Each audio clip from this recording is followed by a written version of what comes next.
Lors de notre dernier épisode, nous discuterons de biophilie en compagnie de Daniel Dagenet, de végétation indigène avec Isabelle Duprat. Je vous retrouverai sur le toit du Centre des loisirs de Westmount afin de discuter d'entretien. Nous terminerons l'installation amorcée lors des 3 premiers épisodes et finalement, vous pourrez découvrir une toute dernière technologie de toiture végétale.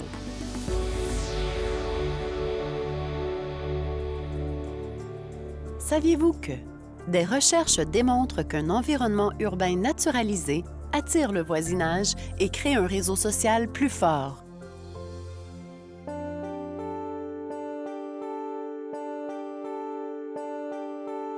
Allons retrouver Antoine en compagnie de Daniel Dagenet, professeur à l'Université de Montréal, sur la toiture de la Faculté de l'aménagement. Sur quels aspects en particulier vous travaillez sur les recherches sur les toits verts? Bon, on s'est intéressé à 2 aspects, en fait. Il y a l'aspect de l'appréciation esthétique des toits verts. On vient d'ailleurs de terminer un article qu'on a envoyé pour publication il y a peut-être 5 jours. Là. OK. Et on a aussi fait un travail, et ça, c'était pas avec la même équipe, sur la diversité des pollinisateurs sur les toits verts à Montréal. OK. Donc, c'était pas seulement sur ce toit-là. D'ailleurs, pour aucune des recherches, on a travaillé uniquement sur ce toit-ci, mais on a travaillé à partir d'un ensemble de toits à Montréal. Et même dans le cas de la recherche sur l'appréciation esthétique, il y en avait quelques-uns à Québec. Ce serait quoi les avantages de votre point de vue, autre que ça, d'installer des toits verts à grande échelle dans une ville comme Montréal? Bien, si on parle de toits verts à la fois visibles et non visibles, c'est pour moi, le premier avantage, c'est de contrôler les volumes et les débits de pointe des eaux pluviales. Là. Ça, c'est vraiment un avantage qui est avéré et qui est documenté dans toutes sortes de situations partout à travers le monde. Là. Donc ça, il n'y a pas de problème. C'est d'actualité en ce moment aussi. Oui, c'est d'actualité en ce moment, c'est sûr. Et puis, la question des îlots de chaleur qui est beaucoup mise de l'avant. Je dirais que ça, d'après des recherches qui ont été, des simulations et des recherches en labo qui ont été faites notamment en France, c'est utile. Ça va refroidir, disons, le canyon urbain qui est en bas des immeubles, si l'immeuble n'est pas trop haut. Alors, si on a des immeubles très, très hauts, on met des toits verts, il n'y a pas vraiment d'avantage en termes de réduction des îlots de chaleur. Ça peut aider un petit peu à refroidir l'étage qui est sous le toit, mais à mon avis... Pas d'impact global sur la Non, ville. non. Dans les recherches, c'est vraiment la question des eaux pluviales qui ressort. La question de la biodiversité aussi, mais dans le sens où on est dans du 0-1, là, dans le sens un toit en asphalte, c'est 0, puis du moment qu'on met de la végétation, on a plus de biodiversité.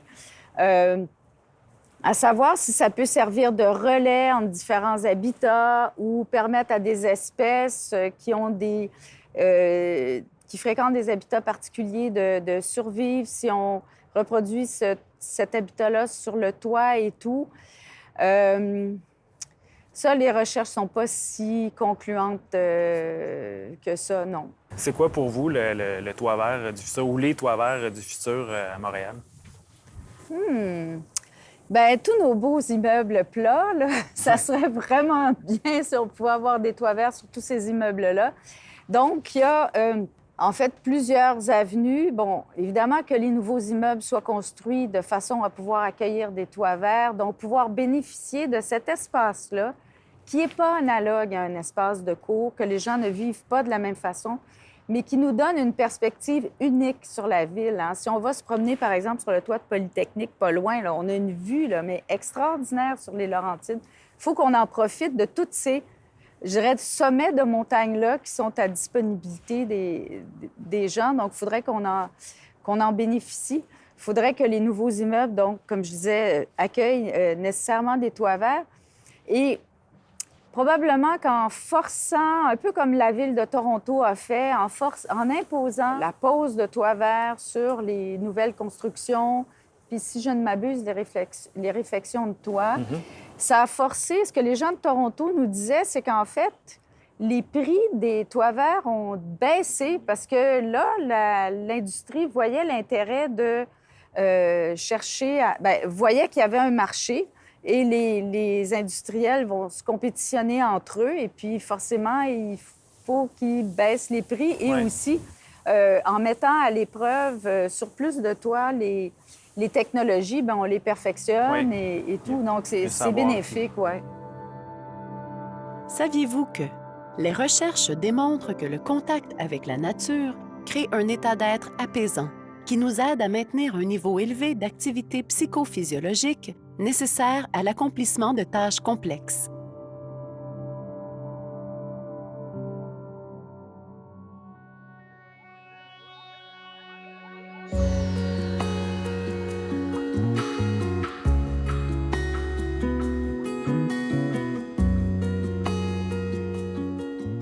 Allons maintenant rejoindre Antoine en compagnie d'Isabelle Duprat chez Horticulture Indigo. Comment c'est sélectionné, ces plantes-là? Comment ça marche, la sélection? Bien, il y a différentes stratégies qu'on peut adopter pour l'approvisionnement. Nous, on essaie beaucoup d'avoir des plantes qui vont pouvoir retourner dans leur lieu d'origine. Comme par exemple, si on fait de la stabilisation de berges au bord du fleuve à cette île, bien, on va essayer d'avoir une plante qui vraiment origine de ce milieu-là. OK. Si par contre, c'est plus pour un particulier dans son jardin qui veut attirer des oiseaux, bien là, on a peut-être plus de latitude sur l'origine parce que c'est un jardin privé. Mais oui, on a toujours ce questionnement-là là, dans l'approvisionnement.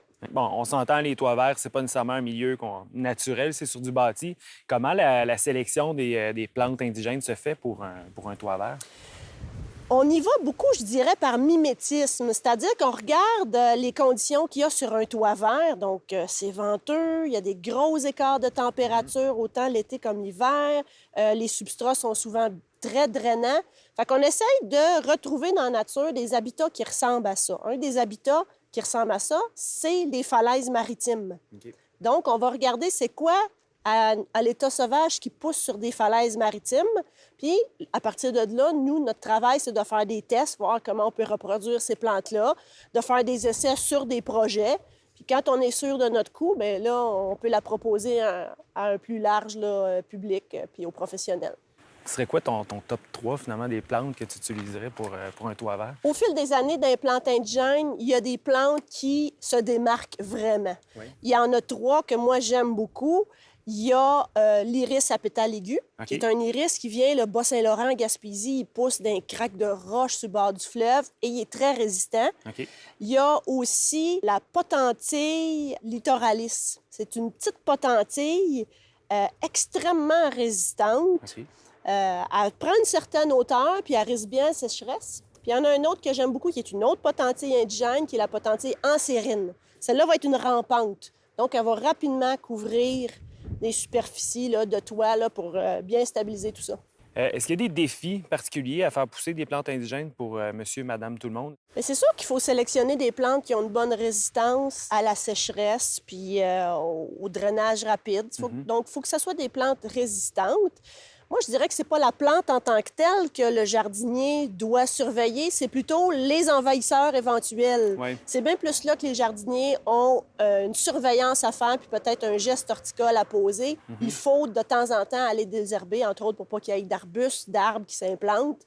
Parce que les plantes qu'on choisit ou qu'on propose pour ces toits-là sont des plantes qui sont d'elles-mêmes très résistantes. Tu fais pas juste pousser la plante indigène, tu fais pousser aussi d'autres plantes, j'imagine, pour...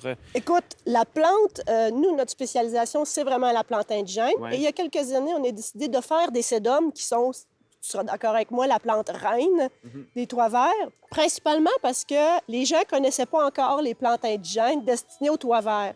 Fait qu'on s'est dit, on va proposer ce qu'ils connaissent déjà, puis ensuite, on va leur parler du reste. C'est ce qui fait que maintenant, on produit les deux pour les toits.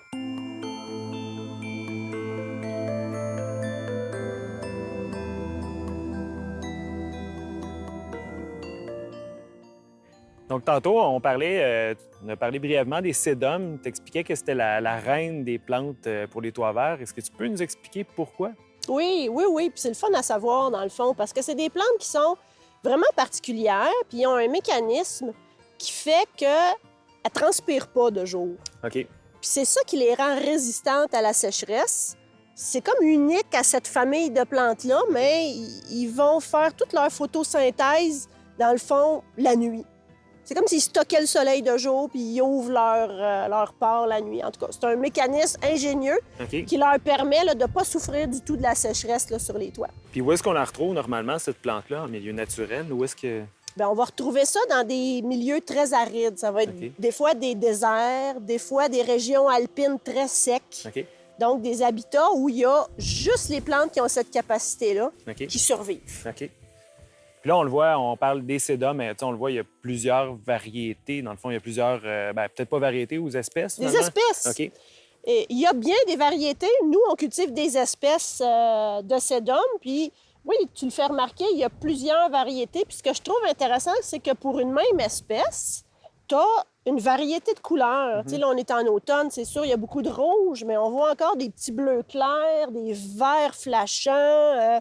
Je trouve que ça donne beaucoup de possibilités aux gens qui font des conceptions de toits verts, de jouer avec les couleurs. Avec ton expérience depuis les années où tu fournis des projets de toits verts, ça ressemble à quoi les ratios des projets faits avec la plante reine, si on veut, puis des projets faits avec des plantes peut-être un peu plus funky, là, des plantes indigènes, des graminées? Oui. Ça ressemble à quoi à peu près Mais je te dirais que j'ai pas vu beaucoup de projets 100% indigènes. Je vois beaucoup de projets qui marient les deux.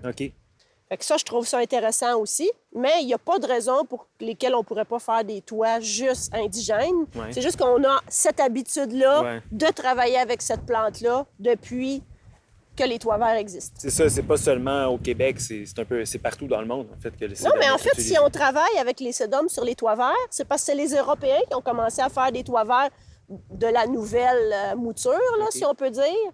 Fait que... on reprend les habitudes des Européens.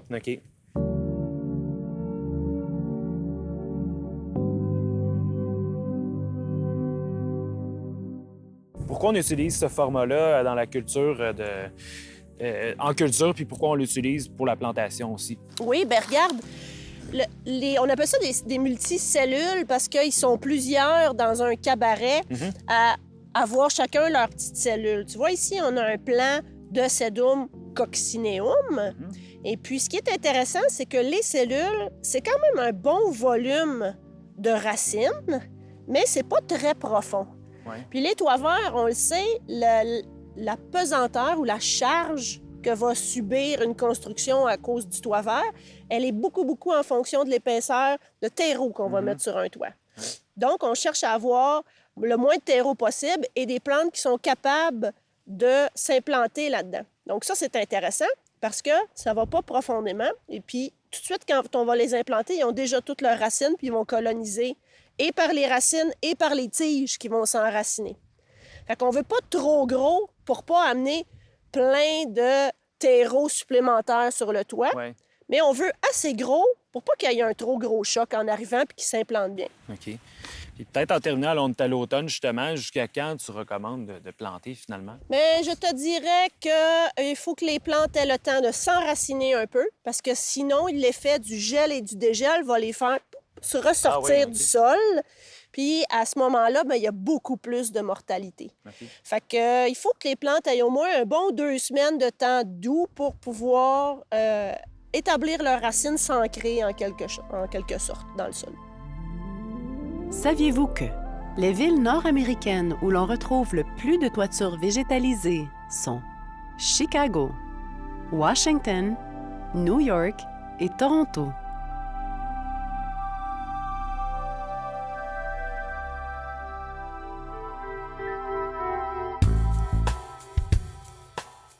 Rendons-nous maintenant au Centre des loisirs de Westmount afin de discuter de l'entretien des toitures végétalisées. En ce moment, on est sur le Centre des loisirs de Westmount. C'est une toiture végétale qui a été réalisée il y a 2 ans environ, à l'été 2013. C'est un très gros projet. C'est une toiture végétale intensive qui a été faite avec la technologie d'Hydrotech. Ici, étant donné que c'est principalement du gazon, je dirais que l'entretien principal, c'est la tonte du gazon, de s'assurer que les points de drainage se font bien, de s'assurer que l'irrigation des arbres est appropriée. C'est tout manuel, il n'y a pas d'irrigation permanente qui est ici. Et puis aussi, sur une toiture, étant donné qu'il n'y a pas beaucoup de substrat de culture, il faut s'assurer que les arbres sont bien maintenus en place quand il y a des épisodes de vent. On traite la pelouse au même titre qu'on va traiter la pelouse dans un jardin au sol. On va carotter, on va mettre un apport d'engrais azoté, un peu de matière organique. Oui, c'est très important, puis principalement parce que les substrats de culture utilisés dans les toitures végétales sont souvent très pauvres en contenu organique. Le gazon, c'est un des végétaux qui est utilisé en aménagement paysager qui nécessite le plus d'entretien, pas simplement à cause de ses caractéristiques physiologiques, mais surtout parce qu'il est piétiné. Donc, les gens vont se promener beaucoup ici. C'est un terrain qui est accessible. C'est certain qu'il y a des sentiers, mais les gens sont libres d'aller où ils veulent. Donc, le terreau doit être assez compact. L'apport en eau doit être assez important. La tonte doit se faire à la bonne hauteur. Puis, les apports d'engrais et de fertilisants sont assez importants aussi.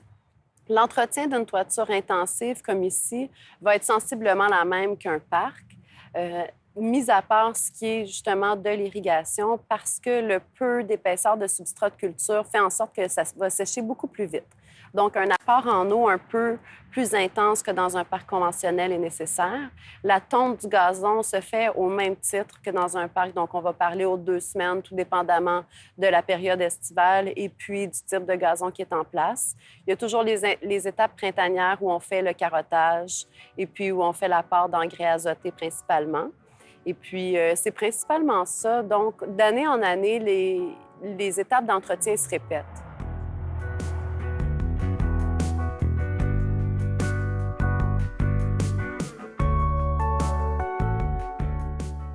Ici, à la Maison du développement durable, on est sur une toiture végétale de type extensive. Donc, c'est une toiture qui a très peu de substrat. On parle de moins de 6 pouces de substrat de culture. Et puis, les plantations sont composées de différentes variétés de sédum, donc des orpins. Les étapes d'entretien sont assez simples. Le plus important à mentionner, c'est de ne jamais négliger l'entretien, même s'il est très minime. Donc, dans le cas d'une toiture comme ici, qui a plus d'1 ou 2 années d'existence, l'entretien consiste principalement au désherbage. Donc, on va faire du désherbage 4 à 5 fois. Il faut garder un œil dessus. En cas de grande sécheresse, on peut avoir besoin d'un apport en eau supplémentaire, donc une irrigation au boyau d'arrosage.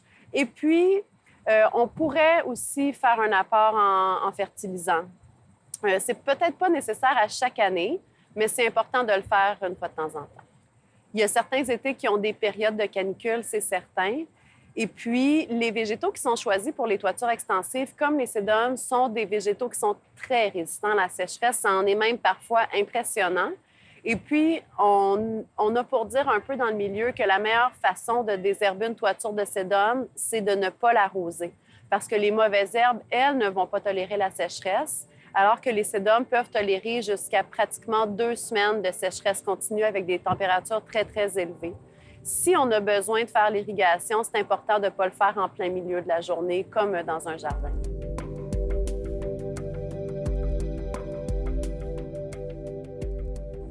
Il y a toujours un entretien différent à faire à la période d'installation initiale de la toiture végétale qui va dépendre du système, mais aussi du type de végétaux qu'on veut installer. Par contre, ce qui est important, c'est qu'il y ait un apport constant en eau. Pas qu'on va arroser tout le temps, mais qu'on ait la chance de garder le substrat humide durant, je dirais, le premier mois d'installation là, pour que les végétaux prennent vraiment leur place. Et puis, c'est pas mal la seule chose à laquelle il faut vraiment faire attention quand on fait l'installation. La période initiale d'entretien va s'échelonner sur la première saison d'implantation. Donc, si on fait l'installation au printemps, il faut s'attendre à ce que durant tout l'été, jusqu'à l'automne, on ait à revenir au minimum 1 fois ou 2 semaines, ne serait-ce que pour jeter un coup d'œil, s'assurer que tout va bien. Et puis, on doit réagir rapidement parce que, contrairement à des végétaux vraiment établis, s'il y a une sécheresse puis que les végétaux se mettent à sécher, ça va être très rapide.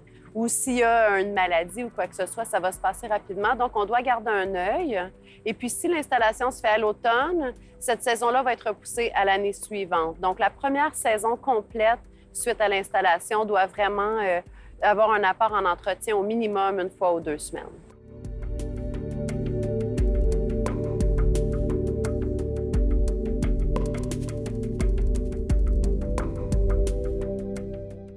Une fois que la toiture végétale est vraiment bien implantée, on parle d'un couvert végétal d'un minimum de 90 % naturellement avec les végétaux voulus.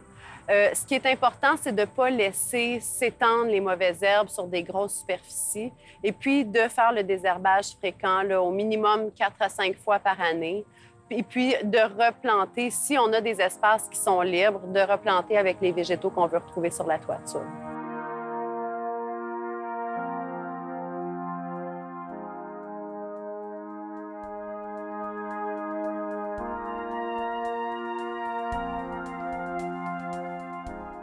Tu es en train de monter la végétation. Ça a l'air tout le temps un peu drôle, mais c'est de la végétation en rouleau. On la monte avec une grue, là, c'est le 7e étage, le 9e étage.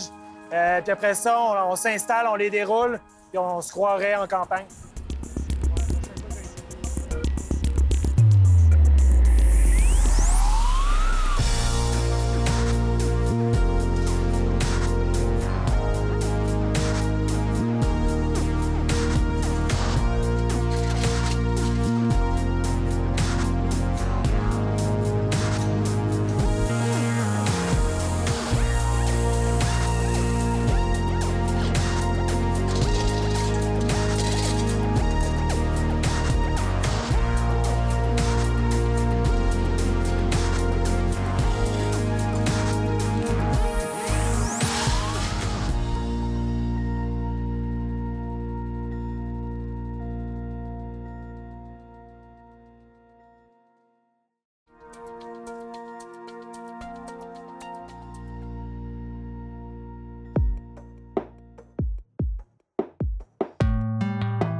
Allons rejoindre Sander Teensma de l'entreprise Végétal ID.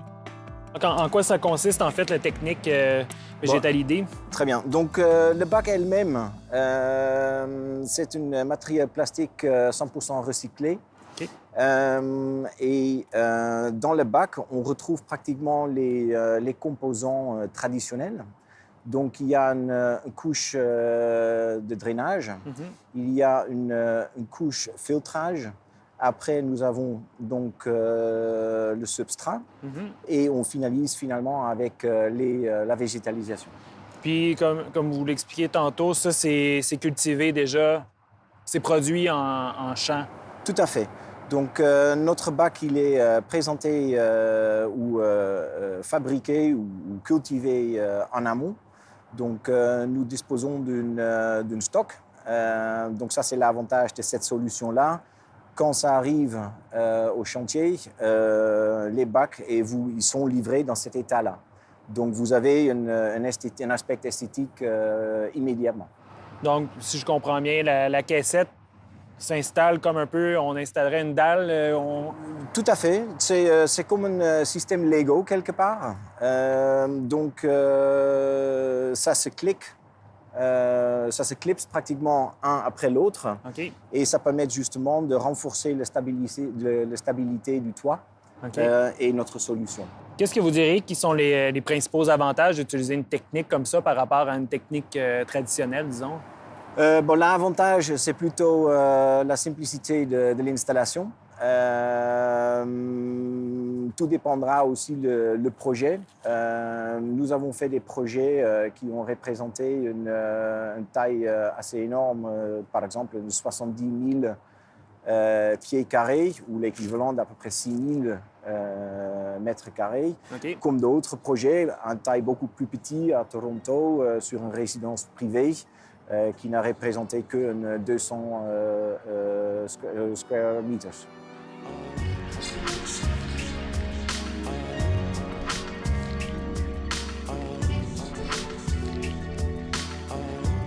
Saviez-vous que, en Allemagne, les polices d'assurance incendie diminuent de 10 à 20 lorsque le bâtiment est recouvert d'une toiture végétalisée?